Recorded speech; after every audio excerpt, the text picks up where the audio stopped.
Minha amiga Márcia, bom dia. Primeiro, te agradecer muito você estar aqui comigo. Você sabe que é um prazer, é uma relação longeva e muito bacana. Ora como cliente, ora como parceiro, então é muito bom ter você aqui num assunto que é tão importante, complexo. E eu queria muito a sua contribuição por tudo que você fez e que você está fazendo nesse caminho e a gente trocar a experiência. Por quê? O nosso público é um público de C-level, né? Muitas pessoas de recursos humanos e acho que a sua mensagem vem muito ao encontro do que está acontecendo. Bom dia, muito obrigado e vamos lá? Luiz, primeiramente eu é quem agradeço por você me incluir nesse seu grupo de pessoas que fazem. Eu fiquei muito honrada, muito feliz. A nossa relação é realmente uma relação longeva, como você disse, mas o meu maior orgulho é que alguns dos meus fornecedores do passado se transformaram em parceiros e amigos, e você é um deles. Então, fico feliz Obrigado, de estar obrigado. aqui participando desse seu novo projeto. Minha amiga, conta aí a sua trajetória e como é que você fez esse processo e está hoje nessa posição, né? Ajudando uma série de pessoas e companhias a encontrar um caminho de mais performance, é, um processo mais equilibrado entre resultados e pessoas. Como é que é esse processo que a gente escuta muitas pessoas falando e poucas pessoas de fato entendem como isso pode trazer benefício? Luiz, quando a gente estava conversando sobre a realização desse bate-papo, você me disse, Márcia, eu queria muito entender o que te fez deixar de ser executiva Uhum, e assumir essa carreira de coach e consultora. Primeiro, assim, é importante dizer que eu não deixei de ser executiva, eu apenas redirecionei o meu foco para ampliar o escopo e a contribuição que o repertório que eu alcancei, que eu construí ao longo desses 30 anos de carreira, pudesse alcançar mais pessoas. E eu sigo tocando como executiva a minha própria consultoria. uhum. Então, não é um movimento fácil, porque você, como executivo, você tem status, você tem remuneração, uma parte segura, outra parte vinculada a resultados. Você, como empreendedora, que eu sou hoje uma empreendedora, uma empresária empreendedora, uma coach, uma consultora, não é fácil. Mas, basicamente, o que eu posso te dizer é que a gente tem que tomar muito cuidado na construção dessa trajetória em considerar quais são os alicerces que te levam a algum lugar. E os meus alicerces que me trouxeram até hoje, Luiz, foram pessoas que fizeram diferença na minha vida, foram as organizações para as quais eu trabalhei e um desejo incontido de aprender todo dia uma coisa nova. Então, Uhum. esses alicerces Ok. me conferem hoje a segurança para ampliar aquele repertório, alcançar mais pessoas, fazendo com que elas encontrem o que cada uma tem de melhor dentro de si. Porque quando a gente tem pessoas melhores, Luiz, a gente tem melhores organizações, uma sociedade melhor e um mundo melhor. Então, tudo isso está dentro do meu propósito de vida, que é um propósito de educar para ser melhor. Autoeducar-me e educar as pessoas para sermos todos melhores. Em 2009, eu abri a minha empresa, tomei essa decisão super importante de não vou mais trabalhar para uma única empresa, mas vou trabalhar com pessoas de várias empresas através da consultoria. E aí, Luiz, tudo tranquilo, construção seguindo, se edificando, porque com a consultoria, o que a gente faz? A gente diz para o outro, a gente tem as respostas para as perguntas que estão sem respostas de quem está nos consultando. Do outro lado, como coach, eu tive que me desconstruir, porque coach não dá respostas, o coach faz perguntas. Então, me conter para não dizer o que fazer e combinar a atuação de coach como consultora é um grande desafio que eu vivo hoje. Não sei se te respondi, mas é assim que eu cheguei até aqui. Mas é muito interessante porque, lógico que em dimensões diferentes, também me vejo muito nesse papel, né? como é que a gente pode contribuir em função da trajetória, das múltiplas experiências. Mas como é que você está vendo o desafio, né, desse processo que assumiu um protagonismo muito grande para as companhias e profissionais? Quais são os três grandes desafios de fazer esse processo um processo efetivo tanto para as pessoas como para as empresas? O que você daria de dica aí para o pessoal que vai nos assistir? Bom, você está falando da atividade de De coaching, não é coaching, isso? isso. Que é É, esse papel muito interessante de estimular a resposta, não, na realidade, dar a resposta. é isso. Assim, eu penso que hoje a gente vive no mercado um desafio grande de esclarecer o mercado sobre o que é coaching e o que não é coaching, sobre como funciona o coaching, quais são os pré-requisitos para uma relação de coaching dar certo. A gente precisa ter profissionais preparados tecnicamente. Esse é o grande desafio também. Não é a Perfeito? nossa trajetória, o nosso repertório que sozinho vai nos fazer bons coaches profissionais. É preciso formar-se coach. Tem que procurar uma escola de coach que te forme coach. Você precisa preparar-se emocionalmente, porque nós não damos respostas, como eu falei anteriormente, a gente estimula perguntas, que você descubra quais são as perguntas. A gente precisa se posicionar, qual é a área, qual é o teu nicho de atuação, e a gente tem que guardar a independência financeira, sabe, Luiz? Você não pode, assim que a gente começa a atuar como coach, eu não recomendo que você espere viver de coaching. Você tem que ter algum lastro financeiro, porque se você depender exclusivamente do coaching para sobreviver, você perde a sua autonomia negocial e, eventualmente, compromete as suas escolhas. Muito Porque bem colocado. coaches também escolhem clientes. Não são só os clientes que escolhem coach. A gente faz sempre, eu, por exemplo, faço sempre uma entrevista para ver se eu estou pronta para atender aquela demanda. E, ao mesmo tempo, se aquela demanda é uma demanda que eu posso atender. Então, eu penso que os principais desafios são educar o mercado para entender o que é coach, quem é o coach que você precisa e como que ele se forma para você poder fazer a sua escolha, definir o seu nicho de atuação e manter-se independente financeiramente para não depender exclusivamente do coach no início da sua carreira. Muito bem colocado. É, hoje, olhando o mercado brasileiro, especificamente onde a gente atua, né, com mais influência que a gente tem, o que você tem encontrado de obstáculo nessa relação cliente-consultoria ou cliente-fornecedor para fazer um bom trabalho? É a necessidade urgente de resultados, é mexer mais com as questões comportamentais, é fazer com que a pessoa saiba o seu negócio, o seu potencial. Quais são as grandes questões que você tem trabalhado na sua... Luiz, boa pergunta, gostei, é desafiadora. Na verdade, eu vejo um obstáculo eventual que, às vezes, as organizações ou os profissionais que nos procuram para atendê-los, eles buscam respostas para perguntas equivocadas.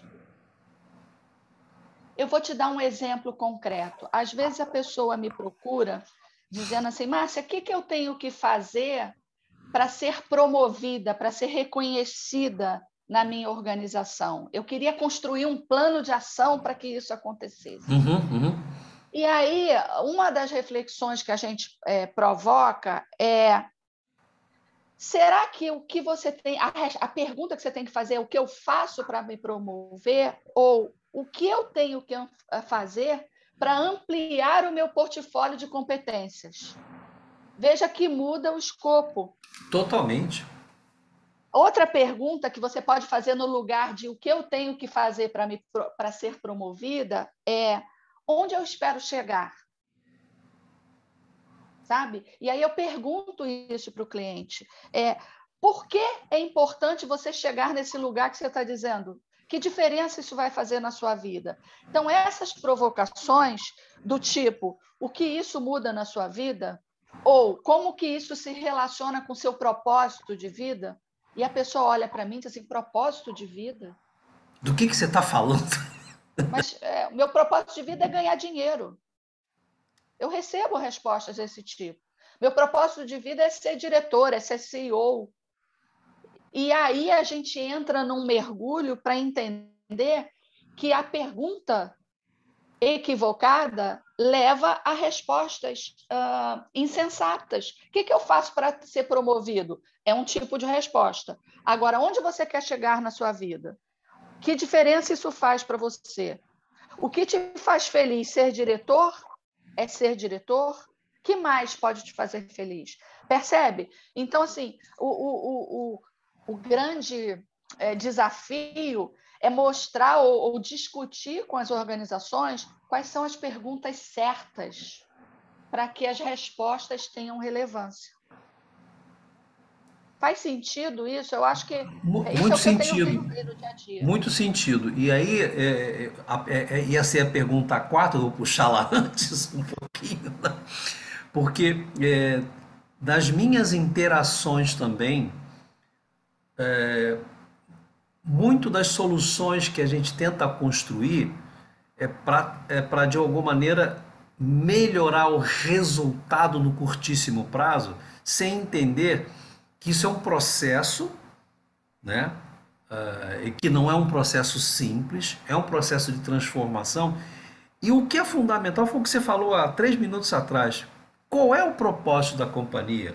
Qual é o propósito dos profissionais que estão lá? É só ser diretor, CEO, C-level? É ganhar bônus? O que está por trás disso? Talvez essa seja a pergunta mais complexa de ser respondida. Pegando essa aí, pessoal, para pimentar um pouquinho nossa conversa, aí a gente teve uma famosa pandemia, que tudo virou de cabeça para baixo, né?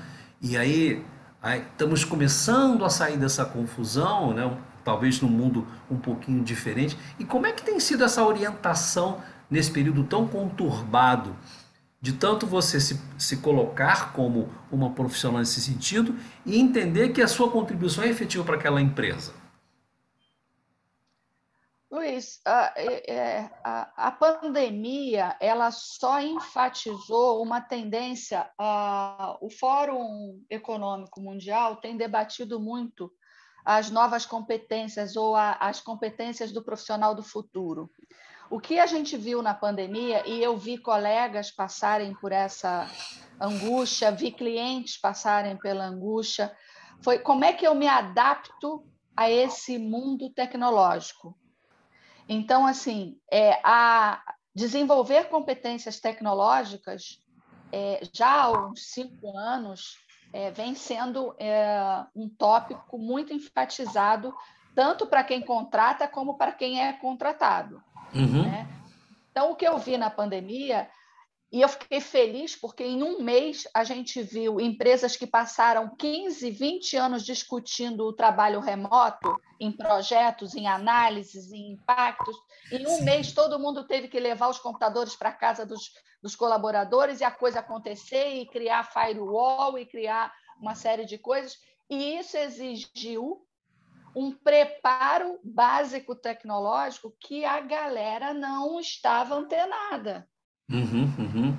E hoje, eu já trabalhava remotamente, assim, online com os meus clientes há algum tempo, então não sofri tanto. Mas alguns clientes sofreram, porque as pessoas não tinham o hábito de usar o Zoom, de usar o Teams. Então, eu acho que a pandemia trouxe uma revisão de paradigmas em todos os sentidos, emocionais, de qualidade de vida e de serviço, porque ao mesmo tempo passou-se a trabalhar muito mais do que antes, porque as reuniões eram recorrentes. E outra coisa, a questão jurídica. Então, tem aspectos aí que os negócios estão tendo que se repensar, cuidados jurídicos na relação patronal-profissional, cuidados emocionais, qualidade de vida. Eu acho que a pandemia trouxe isso para cima da mesa. Temos que resolver. E está sendo resolvido. Eu sou muito otimista com relação a isso. A gente vai viver picos e vales, mas em algum momento a gente vai encontrar uma plataforma mais linear. Quais são as recomendações que você daria com base no seu caminho, na sua experiência e nesse exercício já de fazer essa atividade já há alguns anos, né? Para quem quer entrar nesse processo, mesmo que seja uma pessoa já num nível de experiência bastante elevado, para quem quer fazer uma carreira de coaching de fato.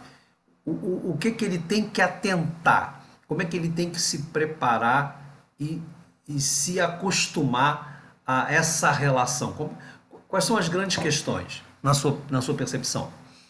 Ótima questão, Luiz. Olha, eu penso assim, por experiência própria, a nossa trajetória, o repertório que a gente constrói, ele é um dos alicerces, mas não é a base integral. Então, Perfeito. você precisa...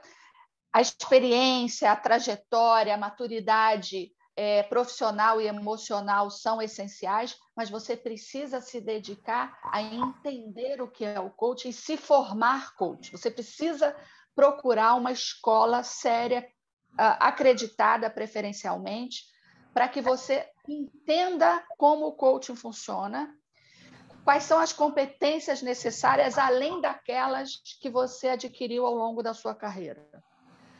A outra recomendação que eu faço é se associe a uma instituição profissional séria. Eu sou associada, eu sou credenciada pela International Coaching Federation. Márcia, que diferença isso faz para você? Toda a diferença. Porque nós temos um código de ética que nós somos signatários e ao qual nós respondemos e que existe um comitê de ética no Brasil e no mundo para fazer o nosso acompanhamento. Eu tenho que apresentar competências e comprovar a educação continuada para eu renovar a minha credencial. Então, fazer a formação, usar a sua experiência, manter-se atualizado permanentemente, associar-se a uma organização e estar preparado para não depender financeiramente, exclusivamente da sua atividade de coach, para você ganhar independência. Para não macular sua atuação, né? Exatamente. E para não depreciar uma atividade que é super importante na vida das pessoas e da sua própria. Sob a ótica de quem contrata coaching, né, como é que eu escolho um coach? Eu acho essa colocação muito, muito, muito, muito importante. Como é que você seleciona um profissional? Bom, a primeira delas é saiba quem é essa pessoa a quem você vai dividir as suas angústias, os seus objetivos, qual é o histórico dessa pessoa, qual é a reputação dessa pessoa, qual é a formação dela. Ela está associada a uma organização séria? Onde que eu posso procurá-la? Geralmente as instituições, as associações têm o cadastro dos seus coaches associados e credenciados. É diferente ser associado de ser credenciado. Associado você pode ser como coach, mas credenciado você tem que passar por prova, por comprovação de horas de atendimento, por feedback, por avaliação da sua qualidade técnica. Então, essa é a diferença entre associado e credenciado. E, assim, qual é o histórico dessa pessoa? Geralmente, o que eu faço, Luiz? A primeiro contato, a gente bate um papo. O cliente me procura, eu queria que você mandasse uma proposta. Eu digo, opa, peraí, vamos nos conhecer, vamos bater um papo, vamos tomar um café primeiro. Porque, neste momento, sem custo, é uma conversa de 45 minutos, uma hora, em que a gente se conhece mutuamente, em que eu percebo se eu posso atender ou não aquele cliente, se eu estou à altura das demandas daquele cliente. E ele consegue estabelecer um vínculo Nossa, eu gostei do jeitão da Márcia, eu gostei, eu olhei o currículo dela, eu vi o site da empresa dela, eu vi o depoimento dos clientes, quem foi que ela já atendeu. Então, referência é super importante. Então, para quem vai contratar, veja quem é, qual é a experiência, quais são as referências Uhum. e converse. É feeling. Pô, gostei do jeitão da Márcia. Então, vamos evoluir, manda a proposta. É muito interessante. A gente pode ficar falando aqui alguns dias, né? Porque esse é um tema que não se esgota. Ele é muito interessante. Mas eu queria encerrar. E pessoal, eu recomendo quem for assistir o vídeo, primeiro que dê like, que comente. A Márcia vai colocar um artigo muito interessante e vocês batam papo, que eu acho que tem muitas questões que ela pode ajudar vocês, até em direcionar algumas demandas, né? Mas o que que não é bacana para quem desenvolve esse papel de coaching no mercado? O que que ele deve evitar, né? Erros comuns que se cometem. Porque você toca num assunto que eu acho muito importante, né? À medida em que você não tem independência financeira, você acaba não ouvindo aquela demanda e sabendo se você realmente pode dar conta ou não daquilo. O que que você deixaria de mensagem final? Cara, não faça isso, porque isso está construindo o seu final. Qual é a dica que você dá nesse sentido? A dica que eu dou é, a partir da formação que você tem, certamente você é educado, orientado a fazer distinções de fronteiras. Então, coaching não é terapia, Muito coaching bom. não é psicoterapia, coaching não é consultoria. Cada uma dessas atividades tem exigências técnicas diferenciadas e objetivos diferenciados. Então, por exemplo, no coaching, a gente não trabalha o passado, a gente olha para o futuro. Então, o que eu mais recomendo é não ultrapasse fronteiras. E a independência técnica e financeira é importante, porque em algum momento você pode identificar que aquele cliente, na verdade, precisa de psicanálise, ou de terapia, ou de um psicólogo. Eu não faço essas atividades, eu não tenho alçada, eu não tenho domínio técnico para fazer isso, e nem posso. Então, eu sou, por ética, eu sou obrigada a dizer ao cliente, olha, o que você precisa? Por exemplo, um cliente diz para mim assim, Márcia, eu estou tomando remédios, eu estou dormindo, e ele não consegue avançar nos objetivos de futuro dele. Então, não adianta eu insistir antes que ele se Perfeito. prepare para vencer essa etapa da vida dele. E quem pode fazer esse atendimento é o psicanalista, é o psiquiatra, e não a Márcia Morim, coach, consultora. Percebe? Então, não adianta eu insistir. Então, a minha recomendação é não ultrapasse fronteiras técnicas. Para quem está entrando ou já está nessa área, tenha cuidado para fazer o trabalho de coaching que você se formou, se preparou e vem se aprimorando para tal. Não ultrapassar fronteiras foi esplêndido. Exatamente isso, saber quais são as suas fronteiras.